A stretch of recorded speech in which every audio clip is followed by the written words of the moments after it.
Müstəntiq Cabir Kərimova belə bir ərizə təqdim olunanda ürəyincə olmamışdı. Bəlkə də haqlı idi. Çünki bu ərizə bir itkin düşən şəxs barədə idi. İlk baxışdan sadə bir itkin düşmə ərizəsi kimi görünən kağız Cabir Kərimovu aylarla arxasınca gəzdirəcək, Bakıdan Daşkəndə qədər aparacaq və sonda dəhşətli bir silsilə cinayətkarla üz-üzə qoyacaqdı. Bura TV11, adım Sərdar Amindir. Başlayaq. Cabir Kərimov ərizəni götürüb İçəri şəhərin dar küçələrinə daxil olanda bu işin onu hara aparacağını bilmirdi. Ərizəni yazan ər-arvad Roza və Səid deyirdi ki, anası, yəni Səidin qaynanası Validə küçədə tanış olduğu bir kişi ilə, özünü Bəşir kimi təqdim edən biri ilə cəmi bir neçə gün ərzində evlənib. Hər şey çox sürətli olub. Tanışlıq, etibar, evlilik və sonra yoxa çıxma. Validə evləndikdən sonra Bəşirlə Daşkəndə gedib. Güya orada Bəşirin xalası yaşayır. Amma o gündən qadından bir xəbər çıxmayıb. Nə zəng, nə məktub. Roza və Səid əvvəl bunu normal qarşılayıblar. Düşünüblər ki, uzaq şəhərdir, çətin əlaqə var. Amma günlər həftələrlə keçdikcə narahatlıq böyüyüb və məhz bu nöqtədə hadisənin ən qəribə detalı ortaya çıxır. Bəşir qəfil heç bir xəbər vermədən Bakıya qayıdır. Səid qonşudan onun gəldiyini eşidir və dərhal validənin evinə qaçır. Qapını açanda gördüyü mənzərə isə yaddaşına ömürlük həkk olur. Kiçik baldızının müşayiəti ilə Bəşir validənin əşyalarını çamadana yığır. Səid soruşur ki, bəs validə hardadır? Bəşir isə tam arxayın tərzdə cavab verir. O xoşbəxtdir, qayıtmaq istəmir. Daha sonra o məktubların və teleqramların cavabsız qalmasını da izah edir. Güya ünvan səhv yazılıb, yəni Daşkənddən bunlara verilən ünvan səhv qeyd olunub. Hətta yeni bir izah da verir ki, ünvanın əvvəlinə stari, yəni köhnə sözü əlavə olunmalıydı. Hər şey sanki əvvəlcədən düşünülmüş bəhanələr kimidir, amma yenə də inandırıcı səslənir. Çünki o danışmağı bacarır. Bütün dələduzlar kimi onda da şeytan tükü var və bütün bəhanələrlə adam inanmaq istəyir. Verilişin bu yerində tamaşaçılarımız daha diqqətli olmalıdır. Çünki buradan sonra proqramımıza daha bir şəxsin taleyi daxil olur. Elə həmin günlərdə müstəntiq Cabir Kərimovun qarşısına prokurorluqda daha bir qovluq qoyulur. Bu dəfə itən qadın yox, kişidir. Yelena İvanovna adlı qadın Zaqatalada ərini axtarır. Onun danışıqları isə işi tamamilə başqa istiqamətə yönəldir. Çünki o ərini Zəfər adı ilə tanıyır və bu adam haqqında dedikləri Cabiri sarsıdır. O istənilən insanın səsini çıxara bilirdi, hətta mənim səsimi belə. Bu detal artıq sadəcə maraqlı xüsusiyyət deyil, bu açardır. Məlum olur ki, o Yelena ilə Novosibirskdə tanış olub. Yelena həmin şəhərdə cəza çəkmə müəssisəsində kasser işləyib. Bu mühitdə o, Zəfər dediyi həmin şəxslə tanış olub. Təsəvvür edin ki, onun Zəfər dediyi adam kasser işlədiyi həbsxanada məhbus olub və üst-üstə 20 il məhkumluq yaşayıb. Tanışlıq həbsxana daxilində baş verir və o, özünü sakit, üzü yola insan kimi təqdim edir. Yelena ilə ünsiyyət quraraq onun etibarını qazanır. Həbs müddəti bitdikdən sonra əlaqə davam etdirilir və o azadlığa çıxan kimi çox uzağa getmir.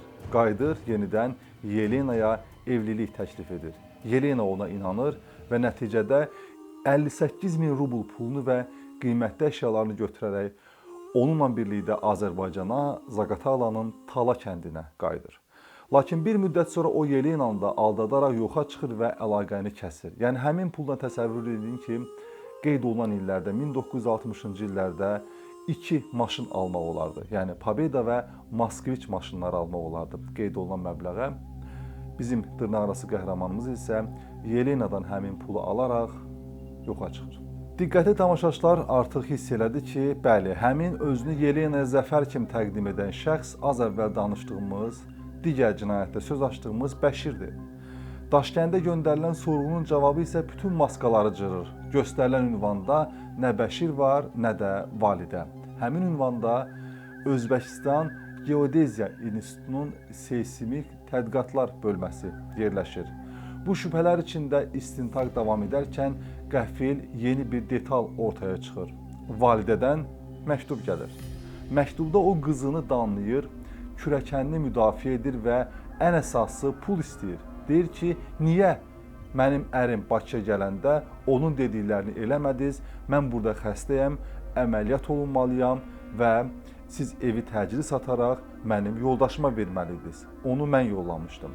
Bu məktubu alan qız və yoldaşı öz itkin qaynanaları, yəni anaları, qaynanaları haqqında artıq sağ olduğunu düşünürlər və əl-ayağa düşməyə başlayırlar. Və bu məktubda o da qeyd olunur ki, validə tezliklə onlarla telefon əlaqəsinə çıxacaq və hazır olsunlar. Və məktubda konkret tarix, ünvan və telefon danışığı üçün vaxt belə qeyd olunur. 30 aprel saat 20:00. Həmin saatda validə güya ailəsi ilə telefonla danışacaq. Onlara başa salacaq ki, o əməliyyat olunmalıdır, evi təcili satıb pulunu ona yollasınlar. Həmin illərdə telefon zəngləri yalnız eyni məkandan edilə bilərdi. Yəni, əgər validə danışacaqdısa, o Daşkənddə bəlli bir ünvana gəlməli idi ki, beynəlxalq zəng edə bilsin. Oradan telefonla Bakıya zəng edə bilsin. Buna görə də müstəntiq Cabir Kərimov Bakıda prokurora məruzə eləyir və birbaşa Daşkəndə yollanır. Validənin telefonla danışacağı gün 30 aprel saat 20:00-a bir neçə saat qalmışdı. Cabir artıq Daşkəndə çatmışdı və çatdığı gündə Oktyabr rayonu milis şöbəsinə yollanır və onu qarşılayan zabit əvvəlcə adi prosedur kimi görünən bir xahiş edir. Axtardığınız qadının fotosu varmı? Cabir şəkli təqdim edir. Zabit şəklə baxır, bir anlıq susur, sonra isə qovluqdan bir neçə foto çıxardıb masanın üstünə düzür. O an otağa sükut çökür. Cabir şəkillərə baxdıqca nəfəsi ağırlaşır. Müxtəlif rakurslardan çəkilmiş bir qadın meyidi və onun yanında validənin sağlığında çəkilmiş şəkli. Uyğunluq dəqiqdir, şübhəyə yer yoxdur. Validə artıq ölüdür. Ekspertiza göstərir ki, başının arxa hissəsinə küt alətlə zərbə vurulub, amma bu zərbə ölümcül olmayıb. Əsas səbəb suda boğulmadır. Yəni, validə vurulduqdan sonra kanala atılaraq orada suda belə boğulub. Bəs bir neçə saat sonra telefon məntəqəsindən Bakı ilə kim danışacaqdı? Əsl sual budur. Plan qurulur, danışıq məntəqəsi əvvəlcədən nəzarətə götürülür, mülki geyimli əməliyyatçılar zala səpələnir. Cabir isə kənarda bir stulda oturub qəzet açır və tam o anda qapı açılır. Əslində hüquq mühafizəçiləri düşünmüşdülər ki, Bəşir yəqin ki, özü ilə qadın gətirəcək və onu valideymiş kimi qızı ilə telefonda danışdıracaqdı. Ancaq belə olmur. Bəşir içəri tək girir. Orta boylu, sakit görünüşlü bir kişi. Sifariş pəncərəsinə yaxınlaşır, Bakı ilə danışmaq istədiyini bildirir və soyadını deyir. Operator kabinəni göstərir, 3-cü kabinə. Bir neçə saniyəlik səssizlik, sonra isə telefonun dəstəyinin götürülmə səsi. Və növbəti an baş verənlər otaqdakı hər kəsi sarsıdır. Kabinədən qadın səsi gəlir. Bəşir barədə danışan hər kəs onun bir neçə istedadından söz açırdı. O ölkənin vəzifəli şəxsləri də daxil olmaqla demək olar ki, hamını parodiya edə bilirdi. Güclü yumoru var idi və xəttat idi. Bugün telefon kabinəsindən eynən qadın səsini eşidən müstəntiqdən savayı hər kəs şoka düşür. Müstəntiqə isə hər şey aydın idi. O bir əlində validənin sudan çıxarılmış meyidinin şəkli, kabinədə qadın səsi ilə danışan Bəşirə qulaq asırdı. Qatil öz son oyununu oynayırdı.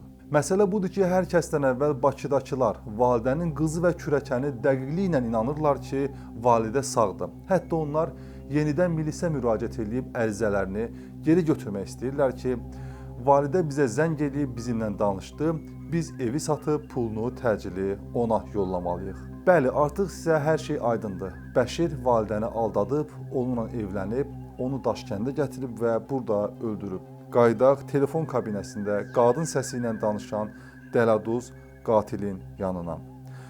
Əməliyyatçılar sakitcə hərəkətə keçirlər. Bir neçə saniyə içində onun ətrafı alınır və qaçmağa macal tapmır. Üzündə ilk dəfə çaşqınlıq görünür.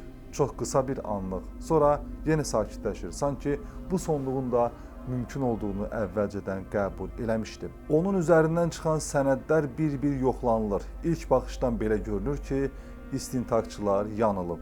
Çünki onun sənədləri var və sənədə inansaq, bu şəxs Cabbarov Xosrov Cabbaroviçdir. Ancaq analiz olunanda bilinir ki, o artıq validənin adını pasportdan silərək xəttatlıq qabiliyyəti ilə onun adının yerinə Cabbarov Xosrov Cabboroviç yazıb.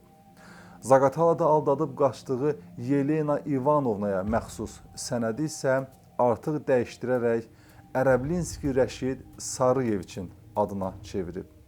O gündüzlər Rəşid, gecələr Xosrov kimi yaşayır, gah Daşkənddə, gah da Aşqabadda. Allah bilir gündə neçə şəxsi aldadır, neçəsini öldürür, neçəsinin evini yıxır. Məlum olur ki, bu adam uzun illər məhkumluq həyatı yaşadıqdan sonra azadlıqda ömrünün qalan hissəsini bir neçə şəxs kimi yaşamaq qərarına gəlir.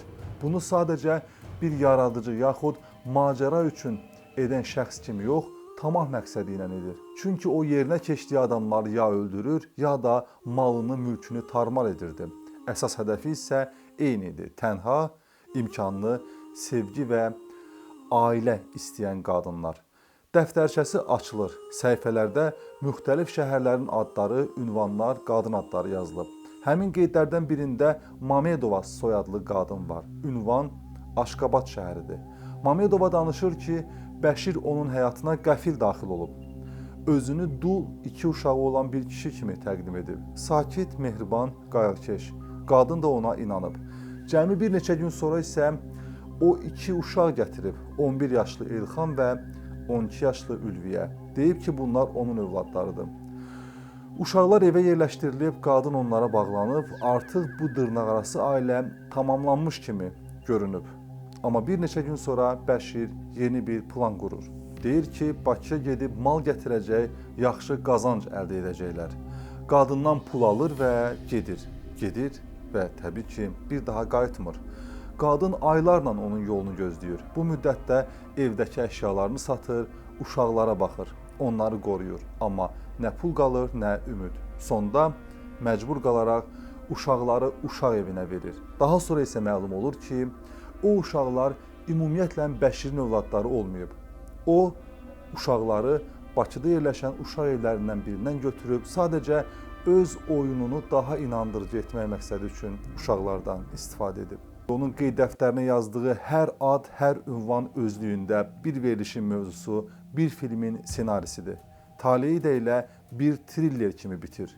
Güllələnmə barəsində hökm verilir, ölüm cəzası verilir və dərhal icra olunur. Beləliklə, sevgiyə ehtiyacı olan bir xeyli qadının canı və malı xilas olur. Salamat qalın.